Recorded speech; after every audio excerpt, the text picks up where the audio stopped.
Hello everyone, welcome to Semi-Homesteading with Abby, where we talk all things homesteading, homemaking, and motherhood. Today I just want to do a casual check-in on how my bees are doing, and if you are a beekeeper, please give me all the advice you can think of, because it's all very new. This is my first year of doing it. Winter is coming and I need to get the hive ready for winter. So today I just wanted to check in, tell you how it's going, show you some pictures of my hive, because I am pretty proud. The ladies have been working and they have been doing well. Before we get started, make sure to subscribe to the channel. It really supports me. I would appreciate it so much. So thank you in advance for doing that. Let's get into talking about the bees.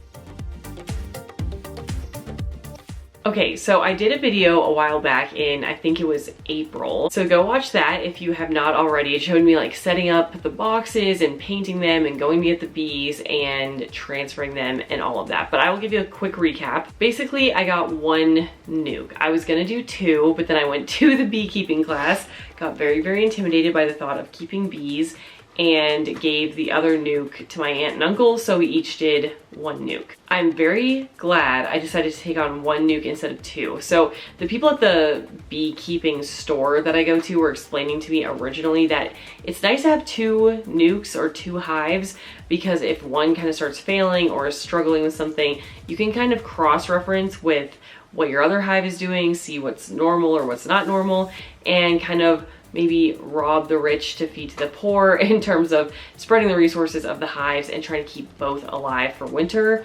If you only have one and it's struggling, it can be a little bit hard to save and preserve it for winter. But since my aunt and uncle live really close and we talk all the time, I'm still able to check what's normal and what's not normal in terms of our hives, because we just, when we go check, call and basically compare notes on what's going on with each of our hives. So that aspect I haven't really missed out on at all. And then my hive seems to be doing quite well, so I don't really think they're gonna struggle through the winter, but you know, if they were struggling, it's true, I wouldn't really have anything to take from a different hive to try to save them. So that could have been a downside, but I think we've avoided that. So we got the nuke, and about 3 to 4 frames, I think, were starting to get built on that nuke. We drove it home, installed them, and when we first got the bees, the weather was really cold, so we just left it with one singular box so that they didn't have to keep too much space warm. It was literally like snowing the day we got the bees.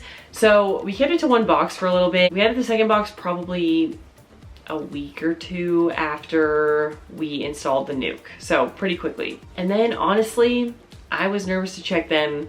I had a baby and I was hands off all summer. I basically did nothing. I added a pollen patty right when I put the second box on, but I only added a third of one pollen patty. And then we live out on this big field and there were a bunch of wildflowers popping up. So I thought, okay, let's just see what happens if we just put this little bit of a pollen patty in and then let them just use the wildflowers as food. I was unsure about that because my aunt and uncle decided to put a full pollen patty in and they live kind of in a similar area, so kind of took a risk there. So I was hands off from like April all the way through the end of June. But the end of June, I went out to go check, and the top box looked like it had a lot built out, but it was probably 5 of the 8 frames in our box. 5 of the 8 had the beeswax and some honey in them. So I added a queen extractor and the honey super on top, and I knew it was getting kind of towards the end of the season, so I wasn't that hopeful for being able to harvest any honey from the honey super, but in the back of my mind, I was hoping that there would be at least a little bit of honey that we could harvest, because I just want to get the experience, you know. When I took the bee class, I kind of set the expectation of like, hey, your first year, you're just not going to get any honey.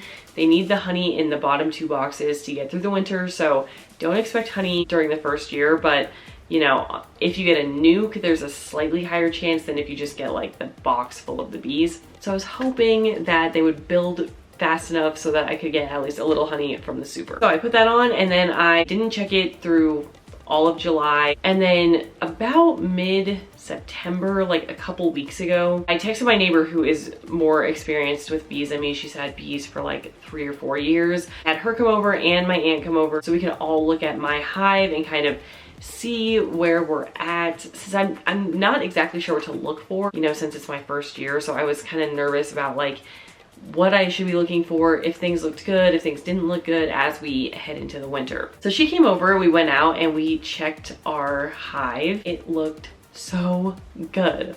Okay, so let's recap what I found. So we took off the honey super and there is absolutely nothing being built in the honey super. So that's a little bit of a bummer. We will not be harvesting any honey this year, which, you know, that's fine. A little bit sad, but I'll get over it. So we took off the honey super and the queen extractor and we started pulling frames off the top box. And when I tell you, it is just covered in honey, like all the frames, front and back, covered in honey, except for the outer side, like, so there's 8 frames and there's a little bit of a gap. I pushed all the frames over to one side of the box, and so there's nothing built on the side of the frame that has the biggest gap, if that makes sense. So everything else is built out and there's honey just packed in all the rest of the sides of the frame. It just looked so good, so uniform, like amazing, just bees were thriving, so it all looked really good. Well, then my neighbor was like, hey, we should, since pretty much the whole top box is honey, we should go look at your bottom boxes and just make sure that there's brood frames, that there's eggs that we're seeing, that there's larvae, that there's capped cells, just to make sure like the queen is thriving, the colony is thriving. It looks like the queen is definitely thriving, but we should just make sure you have some brood frames. We knew that the top box was gonna be super, super heavy, so we were like prying the edges and both took a side of the box and we're gonna like, you know, just muscle it off and put it down on the grass while we check the bottom box.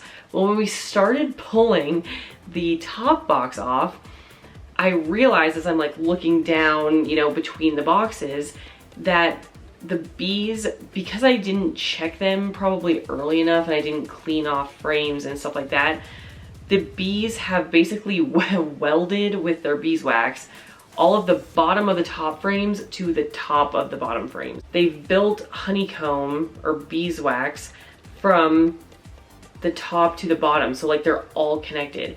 So we can't get the top box off without ripping out all the bottom frames, or at least some. So we weren't able to take the whole thing off, but I was able to see that, you know, as I was peering down and some of the frames were lifting up as we were lifting the top box, I was able to see that there was a beautiful, perfect brood frame with a bunch of caps on it and some eggs. And so we know from that I do have brood frames. The queen is laying eggs, the colony is thriving. So we got honey, we got the brood. It is all looking extremely good. And now we get to the fiasco where we need to check for mites. So let's talk winter prep. And this is where all the intimidating stuff comes in for me. Oh, by the way, when my aunt and the neighbor came over and we were out checking the bees and they were getting pretty angry because we were like moving all these frames and it was like a way more intensive check than I had ever done. So I was a little bit nervous, but I was like, I trust this suit so much that I'm like not even nervous.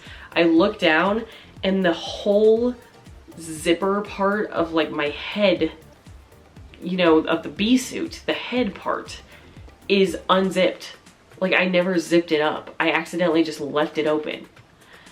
So I figured that bees like would sense my fear. So I just kept going and was trying to be really, really calm. I mean, it was like overlapping with the rest of my suit. So there was no like gaping hole or anything. But if a bee wanted to, like they could totally get into my suit right by my face. But I just breathed through it. I tried to stay calm. I had too much going on in my hands to like actually zip it. And I thought if I kind of drew attention to it, then the bees would be like, what the heck, and fly in and sting me. So I just like carried on. I was proud of myself, but that one was not my favorite moment. But for winter prep, so my neighbor mentioned that we should be checking for mites, and we learned about this in the bee class as well. Since we're not harvesting any honey, we can check for mites and treat them. In the bee class, they taught that you basically can treat twice for mites, like one in, you know, fall and then one kind of in early spring as like a cleanup application. So if you're a beekeeper, let me know how many times you treat for mites a year. My neighbor brought over a cup that I could sample the bees, and this is where it gets bad. So I went out by myself like a couple weeks later with a cup to try to sample the bees. Now, to get 300 bees into a little cup already was intimidating to me, and I was like, how is this gonna work? But I got out there with my smoker, and I did not bring my lighter, and it was a windy day. So I get out there, I'm smoking the bees and stuff, I set it down, I get the top off, I do, you know, all the stuff. I am seeing bees come through the lid, like after the main lid is off, the little spacer kind of thing. So I'm seeing a bunch of bees come out of that, and I try to smoke them. You know, now that we got the lid off, I'm smoking them. There is no smoke coming out of my smoker. Turns out the smoker I hate, I can never get it to light well, and so I need to figure out a better system. But my smoke went out. I tried to like touch a few of the bees and try to maybe like guide them into the cup. Even just touching like 5 of them, just bees were like they were upset. The wind didn't help. The lack of smoke definitely didn't help. And I just panicked. Well, I didn't panic. I just abandoned ship. I stayed calm. I just said, okay, this is not gonna work. I put the lid back on and I came back up and I said, I'm gonna do this tomorrow. But then when I came inside, I researched how to actually get bees. Like I looked up YouTube videos of how to actually sample these bees without them just getting so upset. And I realized that to get an accurate count, you're supposed to do it in the brooding frames, around the brooding frames. Well, I can't get to my brood frames. So I told my neighbor, like, listen, I'm probably just gonna treat, because in my bee class, he pretty much was like, you know, you're all gonna be kind of swapping bees from different hives, like in the same, around the same area. Mites are gonna travel. It's probably safe to assume that you're gonna have mites. So my neighbor's gonna give me these strips to put on the top of the hive that will help eradicate the mites. And I'm gonna do that without testing. Now, do I have a valid reason for not testing, which is I cannot get to the brood frames? Yes, I do. Is it partially a cop-out?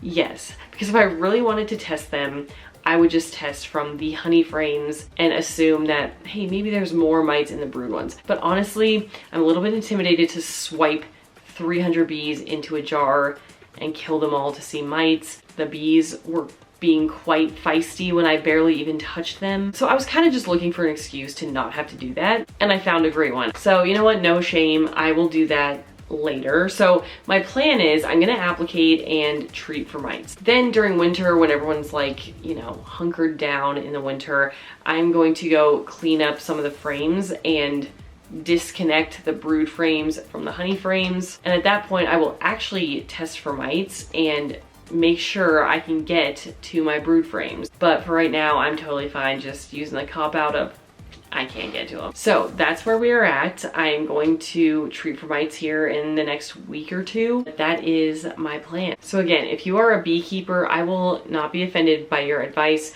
Please drop them in the comments below, because honestly, like, I've been to one bee class and I've checked my hive like probably 3 times. I know I need to know a lot more about bees. So I am all ears.